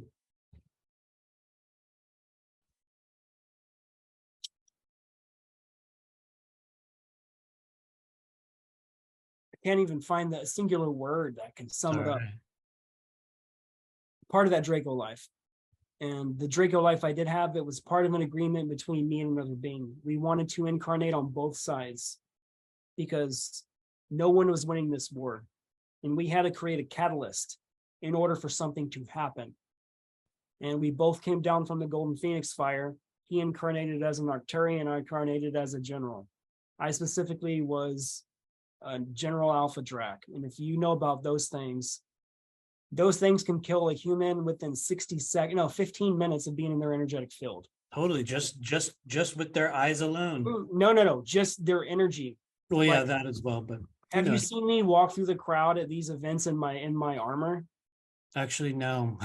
You will, man. It is, I people haven't. say it is intimidating as hell. Like, I just interviewed Suzanne Spooner, and Yeah. I wore my super soldier costume I wore at Contact in the Desert. Nice. And when I interviewed her, I said, "You remember me being at that show?" And I didn't want to tell her what my costume was. I wanted to see if she genuinely actually remembered. And she remembered me being a soldier. And she said it intimidated the crap out of everybody. I'm like, hell yeah. But when I put that mask on, man, it's like something from the other lives kicks in. And it's just like I open my eyes for the first time. And when I walk through that crowd, time slows down. And you can observe this. I shit you not, man. This is a real Yeah. phenomenon. Yeah. I will walk through that crowd, even me as a human. People will split. They will see me and energetically they will move and you'll feel it. But when I'm in that costume, man, people just, their eyes get huge and they just smile. And that's one of the biggest compliments you can ever have. And people, they just, when their eyes get that freaking huge and they just get taken back and the conversation freaking stops. You can walk into a bar and the whole freaking bar stops. I've done it before. And like, I've shown you some of the costumes I have. Imagine me It's wearing wildly impressive, by the way. We're going to talk about that in a minute too. But anyway, go ahead. But just imagine me wearing some of these costumes and it's like, it's so out of context, but like that brown and black super soldier armor I wore to Contact the Desert, that's the truest reflection of who I am. Nice. And when that, like I said, when that mask goes on, I become who I am between lives. Oh, okay. I like that. The With real my genealogy of version of you. QHHT, I've been shown that I've been a soldier in numerous lives, and I've been in this internal war that's been going on for millions of years. Yeah. And I've had to incarnate in certain bloodlines in order to get information and to destroy shit and to just do different random things. Cool event was something that happened in 1213 called the Magna Carta. That was an interesting event. Whole other story, whole other time, but that would explain my extreme obsession with law and the Constitution. And Oh, okay. Okay. I studied law for a long time, man. I was always that kid that Really? always get taken advantage by the cops, getting pulled over and getting a gun pulled on you simply for having black tent. So it taught me the law, man. And then I just really went down that rabbit hole and I studied stuff as far back. I actually found out that all of our modern law, the Uniform Commercial Code. It's all based on canon and ecclesiastic law combined. And then you take canon and ecclesiastic law and you go back to the Code of Hammurabi, which is directly from the Anunnaki. All those rules, all those Egyptian rules and Persian rules where they say an eye for an eye, you steal, you get your hand cut off, stuff like that. Those are crazy to see that all of our laws based that far back, and it's derived damn near word for word, or the structure of it goes that far back. Interesting. So a lot of my conversations just tells right back to the freaking Anunnaki. It's okay. I'm greatly enjoying it. I'm gonna create a diversionary question here, and this is more of an opinion-based thing. And I'd like to get your comment on this. I've said this before publicly, and some people get a little bit hurt when I say it, but I often cringe when people talk about, extraterrestrial beings and the host of, hierarchies and councils that they're working with. And you'll ask somebody, and granted, we're all star seeds, even though that's a cringe term for me. I pray to God we'll find a new one. It feels like flower children in the 60s. And anyway, having said all that, you ask people like, well, where are you from? Where's your soul essence? What star races are you from? And for some reason, those of us in this spiritual community, even though, we consider ourselves, so, highly connected to this host of beings, it seems as though we can only ever name about 5 or 6 of them, right? You're either Pleiadian or you're Arcturian or you're Syrian or you're, reptilian, Orion. And it's like people are stuck in this 5 flavor spectrum of extraterrestrial energies. What are your viewpoints on that? Why do you think that is? Does it mean anything? Is it just me kind of nitpicking, social tendencies? Like, what are your viewpoints on that? Because I see it as unlimited. And I think a lot of us pigeonhole ourselves and try to create social cloud and like add ourselves to lists and names and create associations based upon stuff that we don't even understand. And, like when I check in on those beings and I work with people's energy and I look at who the hierarchies of beings that are connected to them, there's no names. There's no, hello, I'm an Arcturian. It's like literally nobody says that. And so anyway, I guess I'm giving an opinion and asking a question at the same time. I do a lot of that, but what are your views on that? What I like to do with QHHT is I like to figure out what star system they're from. And then we'll use the human mind and everything the human mind's ever learned to basically make that make sense with the star system. Does that make sense? Because totally. What you do, you're only using the base knowledge of the person you're talking to and all their experiences, unless you're talking to the higher self. But again, everything that person's ever learned, the use of words, for example. Right. Higher self can only use the use of words that you've used and you have. Yep. Now it can be more stringent, more serious, or it can be completely comical and joking. Like on me and Laura's show, I'm super serious. I don't get to talk a lot because I interview people for, you don't get to really talk about yourself if you interview people. Yeah. So like this, it's more freestyle. You see, I'm more openly energetic and I'm actually funny as hell. Like me behind the scenes, I'm funny as hell. My timing is freaking immaculate. Imagine with that, mix that with a brain injury and timing and comedy. Yeah. That means funny as hell almost every time. I tell you. Nice. Okay. And I have the funniest jokes. I have these weird Will Ferrell jokes, like dad jokes. And they're the funniest, and they're all original every time. I come up with these original jokes constantly. Nice. It's funny. Nice. Kind of like my bio says, I can invent stuff left and right. Like, yeah, actually, I can think of a joke, and I think of it so fast, I play the whole joke in my head, and I ask myself, was that funny? And if it passes the filter of yes, it was funny, I say the joke out loud. Interesting. So you have like a probability filter in there that kind of helps you, insert it or kind of throw it out in the right way. Sometimes the bad joke does come out, and I thought it was maybe due to the lack of understanding of the complexity of the meaning of the joke, more than likely. But other than that, that's cool. There's like an interesting complexity mixed with all kinds of I'm even see now I'm kind of losing my train of thought. Yeah, Complexity mixed with interesting humorism and kind of just incredible self-confidence, which I deeply admire. I am one of those people that I will never take I never take myself that seriously. In fact, I think it's the most healthy thing I can do. But I really love the way you describe yourself and, like, just your abilities. I think it's admirable. And you can kind of feel me getting weird. I'll start stuttering after a while, but let's change lanes if we can really quickly, because one of the things that I enjoyed about kind of talking with you over the last couple of weeks is that it turns out you've got all kinds of, and maybe we were talking about this before we came in, we might call it hoarding, but you're a consummate collector of, at least from what I've seen, Hollywood memorabilia, objects, things. Like, tell us a little bit about that. It sounds deeply impressive. Okay, that's a pretty good question, because no one's ever asked me that. Because, Nice. I don't talk about the things I own openly. It's a new thing for me to kind of come talk about it. So I guess you're maybe the first person that I've talked about it to and kind of showed you what I had and like talking about it on the show. So I would say that starts around the age of 16, and I was working at Spirit Halloween. Oh yeah. Now, this was Spirit Halloween before it was Spirit Halloween and around the United States. Back in the This is old when days. the original owner that started it, a guy named Trip Snuggs. He was the original owner that started Spirit Halloween. I worked directly with him. And I was obsessed with horror since a kid. And I had all the all the posters up on my walls. I had the Crow, everything.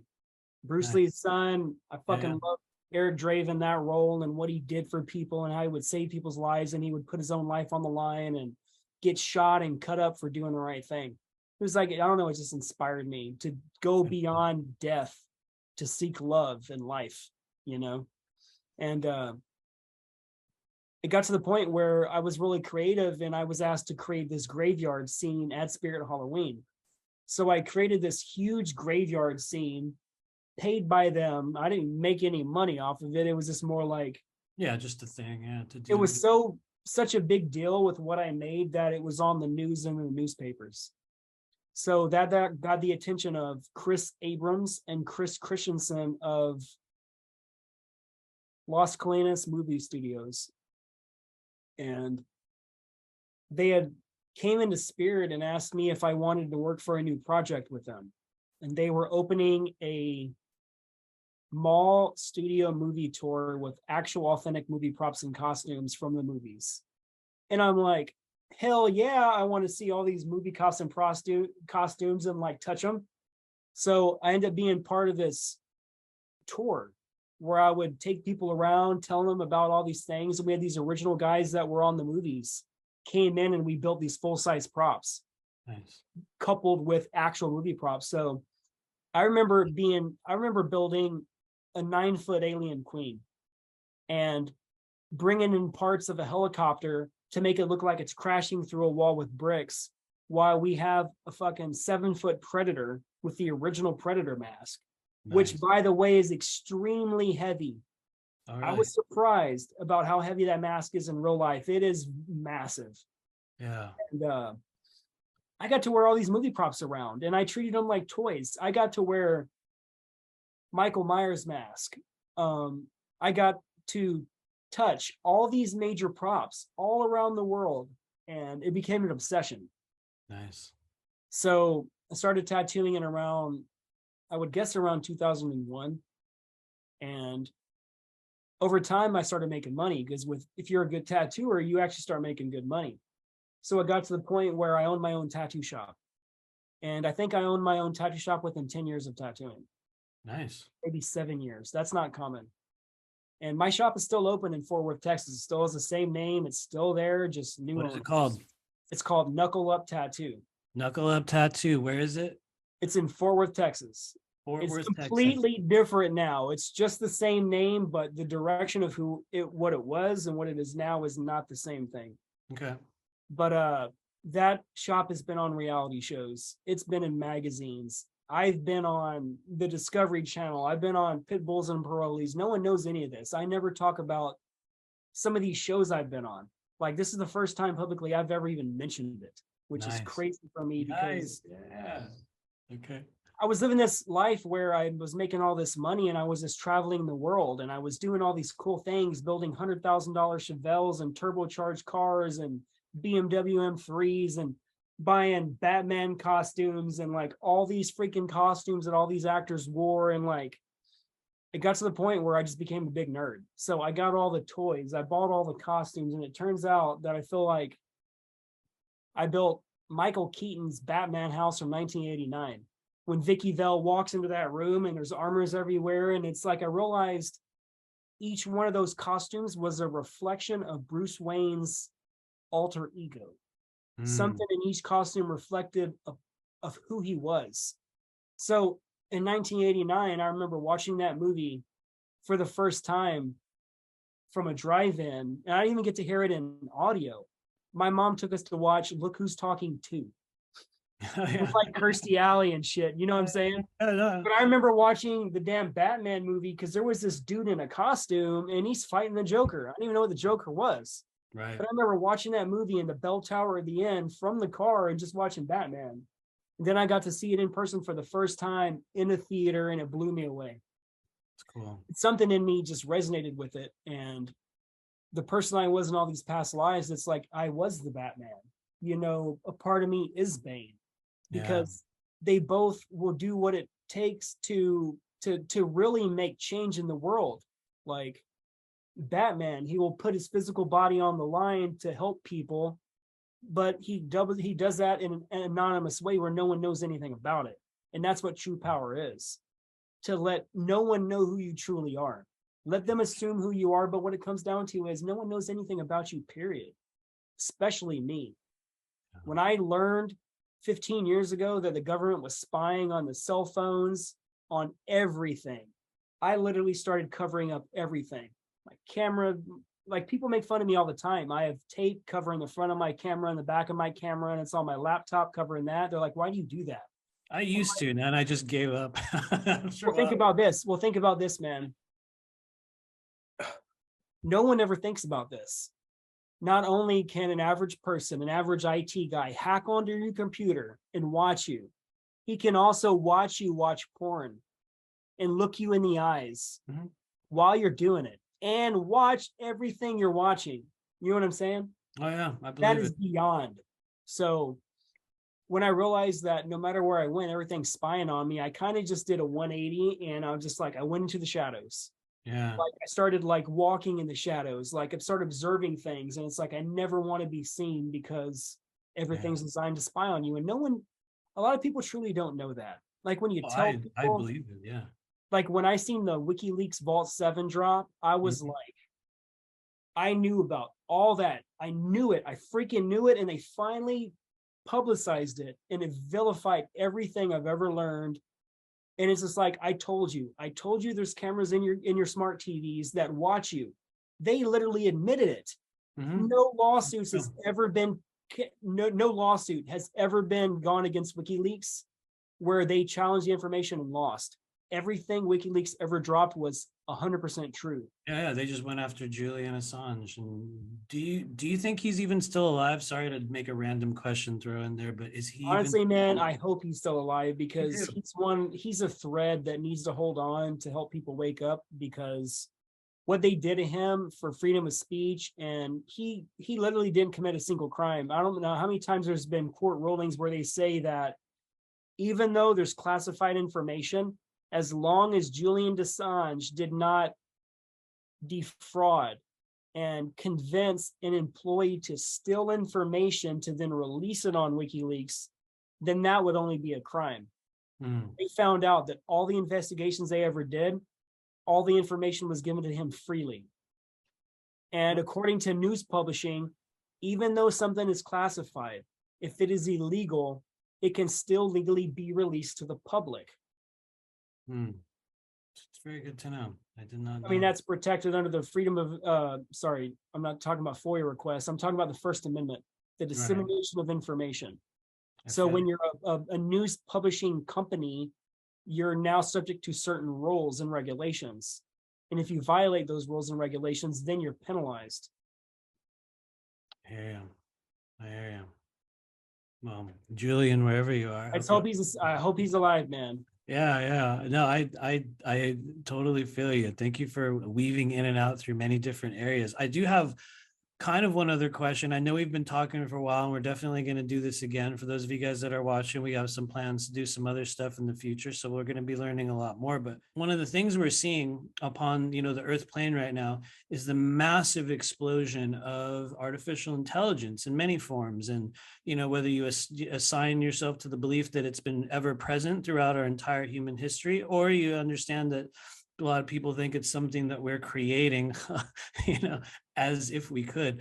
What are your viewpoints on it? Because some of us out there think, the AI is going to assimilate and take over everyone. And other people are like, oh, well, it's just kind of part of the process. Other people say, well, this is the recreation of the fall of Atlantis, and, probably many other epochs as well that have come and gone. But as a person that works with QHHT, as a person that maybe has, or not maybe, has a highly activated energetic sensory system, what are your viewpoints upon kind of the AI timeline that we're all living through right now?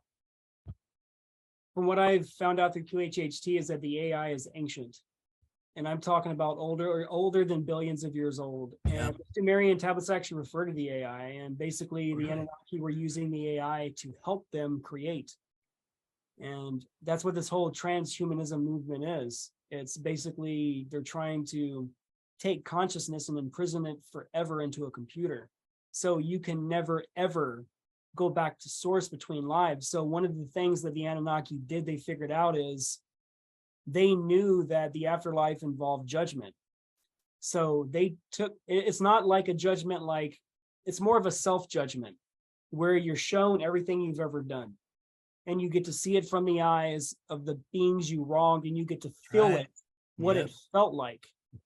Yep. What they did is they took universal law and what actually happens to us is in what we are, and they took that and made a structure of control. So they became the people, they became the judges. They were the ones taking you through the duat, where you would see Mott and you would have the 48 judges, and they would basically weigh all the things you've ever done, and then they would have your heart cut out. They would put it on Mott's scale, and if it was more than a feather, then you would die, and then your heart would be given to the devourer, and he would eat your heart, and then that's it. Yep. So the Anunnaki, they created cloning because they committed a lot of crimes, and this is on numerous planets.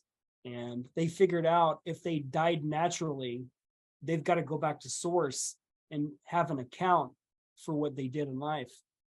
So instead of being judged, like Enki, for example, they're just, every time they go to pass, they transfer their consciousness into a new clone. Yeah, they've talked about this in Sumerian tablets. Thoth the Atlantean talks about this in the Emerald Tablets of Thoth, where he says he will go down into the halls of Amenti, he will lay for a certain amount of time, then he'll come back out rejuvenated. And they talk about all the clones, how they would transfer their consciousness from clone to clone to clone. A lot of people don't talk about this part, where they say the reason why they do that is to not be judged. And this is why they place the scarab over the heart upon death, because it's prevents source from appearing in your heart. It's almost like an energetic sigil that prevents you from being judged. So like when you had that job where you would help take the organs, literally weighing them, they did that for a reason, because they said that you would return back to that body.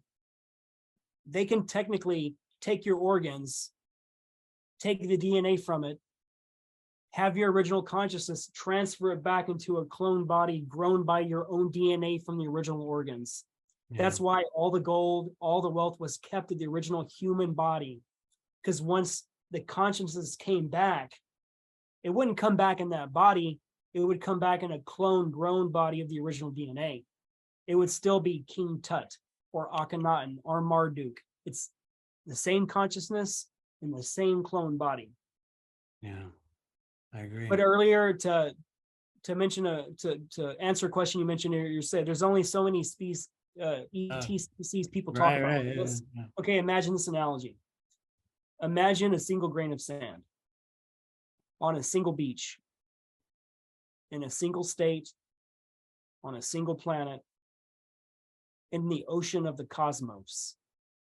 Now, each grain of sand, imagine that there's no number that can sum up how much life there is throughout the entire cosmos, dimensions, and densities, right? It's unfathomable. It's an unlimited, infinite number. There is not a number you can put on it. And that's why they refer to all constellations and star systems as numbers. Because there's so many mathematically, we can't figure out. We need quantum computers to help us figure this out because it's so massive. But I believe that there's been so many stories of warring, kind of like you have the Greeks, the Romans, you have all these pantheons, right? They're all talking about the original same people with different names. Yep. I mean, does that make sense? Absolutely. Absolutely. Like Enki was also known as Apsu, Nudimu, Samael, because he was king of Sama. He was known as Poseidon. He was known as Neptune, Oans in Babylonian. Like, there's all these names. And there was only certain contributor beings that were in these wars on this singular planet. So we've interacted with a ton of beings. But the problem is his story, there's only so many his stories between these different groups. So there's only so many contributing groups that can actually even get past and enter this planet, because like NASA, for example, we all know is a theatrical agency. And that's why we haven't been back to the moon in forever, because I believe Elon Musk, they're just letting the first civilian ever to leave the planet, like to not be the military, right? They're letting civilian people like Jeff Bezos and Richard Branson. How are all these billionaires now being able to leave the planet? But check this out, to sum that connection up real quick. I already knew about Elon Musk since the beginning. Yeah. And the reason I know this is because Werner von Braun. Yep. In 1952, he wrote a book called Project Mars. And in Project Mars, he said that a person named Elon will colonize Mars. Yep. And he will be named as the head of the corporation. And he will do many things. And it turns out, if you study the Illuminati, the word Elon means oak tree. Oak tree is one of the main programming symbols in trauma-based mind control, and people in all these groups, the monarch groups, they see the oak tree in the programming. That's why you'll see the oak tree in the Norse tales, in the Marvel movies when they talk about Odin and all these people. So you have to realize that, like, Odin would be Enki, right? No, Odin would be Enlil. He was known as the thunder god. His weapon was, and actually is, they described it as an Egyptian, what's that thing called? It's like a double-sided, it's not a furba, I forgot what it's called, but anyways, he was always depicted with that. Even in the Chinese mythologies and everything, they're all talking about Enlil. He was the thunder god, and he passed it to his son, which was also known as the thunder god. Yeah. Because Anu was the original holder of it, then he passed it to Enlil. Enlil was the thunder god. It's crazy how just all these different civilizations around the world are only talking about a handful of people. So maybe we are just working with a certain set of beings that represent themselves over and over and over again in throughout time in different bodies. Kind of like when Thoth left Egypt in the Pyramid Wars, when he was fighting his brother Marduk. He was sent to South America, and there he was known as Quetzalcoatl. And he was described as the tall white with the long beard, and they are the bearded gods.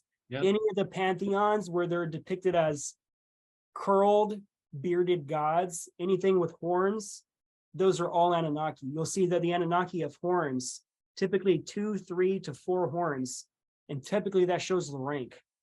The most common is 3 horns. Oh, interesting. Even their sister Ninhursag was depicted as having the same amount of horns because she was equal with the brothers.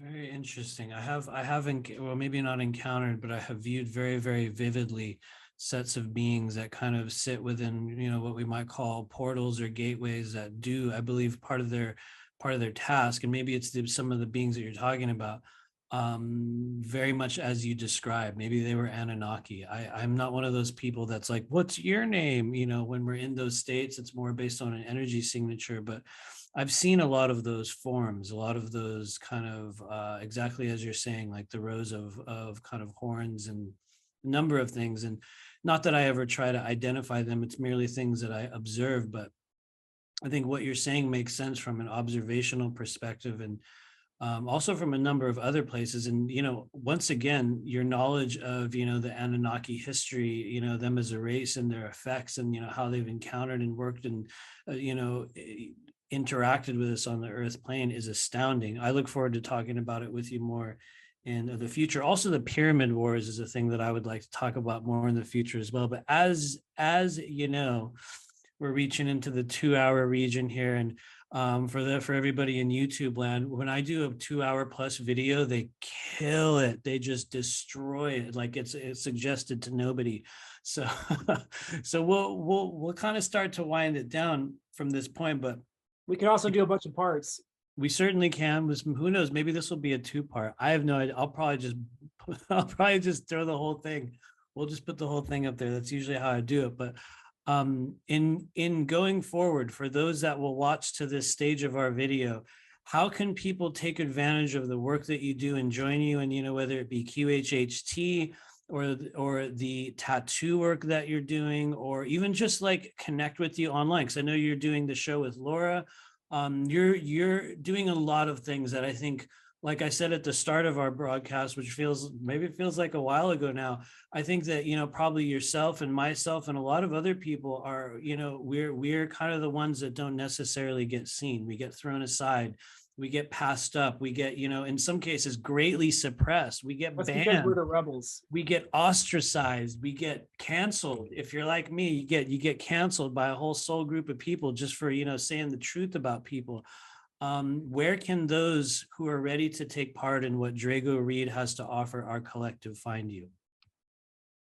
I guess we can maybe leave some links in the bio, but my main website is my hypnosis QHHT one, and that is fractaloflight.com. That covers a lot of information, and it answers a lot of questions too. If you just read it, it's not as long as you think it is. It's a little hefty website, but like you'll get through it. I'm the most active on Instagram. That's one. I'm not banned yet on Instagram. Unfortunately, I am banned on YouTube. And I was banned on YouTube for about 3.5 years, and they just let me come back with another account. So we'll see how far that goes. But other than that, you can find me on Instagram at Space Caked. That's the word space with a period and the word caked, CAKED. Space Caked on Instagram, Fractal of Light in the internet realm. And then I guess you're doing it looks the like Rebel Collective. Yeah. there you go. Laura Eisenhower and I's new show is called The Rebel Collective on Rumble. Please go follow us. It's a brand new show. We were just banned on YouTube. Laura just lost like 120,000 subscribers, and like it was pretty nuts because imagine the royalties off 120,000 subscribers per month. So unfortunately, we're starting all over again, and we're just starting this from the beginning. So your follows and you getting a subscription with Rumble would help a lot, and definitely like and follow us, man. Cool. Rebel Collective over on Rumble as well. And anyway, I want to say thank you for showing up here. Thank you for being one of those people that, and I mean this sincerely, thank you for being one of those people that has been a positive and supportive voice in the background of my human timeline over the past 3 years. I mean this absolutely, absolutely, because, you know, like all of us, we go through a lot of weird shit in this journey of awakening and activation, many turns, many corners, many incredibly twisted webs that we weave along the way. And you never really know who's who and what's what until you finally look them in the eye and have a deep conversation. And I think that you're a fascinating being. I look forward to doing more work with you in the future. And for those of you guys that are watching us here, please do check out Drago's work. Look out for him on all these places, you know, throughout the internet realm, and do come find us again. We're going to be back in the next couple weeks, days. Who knows how long? My concept of time is horrible, but you guys can always find us over here on YouTube at Remember Your Mission, or the Multidimensional Trailer Park. the School of Multidimensional Intuition. Most of those will lead you straight to us. And so in the meantime, thank you for everyone that has watched this broadcast. Thank you to you, Drago, for showing up, for being real, for surviving all these crazy traumas and activations, and honestly coming to the stage of your human journey where you're willing to say, this is me, this is who I am, this is what I do, you know? So yeah, thank you. Thank you for being here, my friend. Thank you for all your kind words and all your awesome questions, man. Cool. We will definitely do this again. In the meantime, everybody stay out of trouble.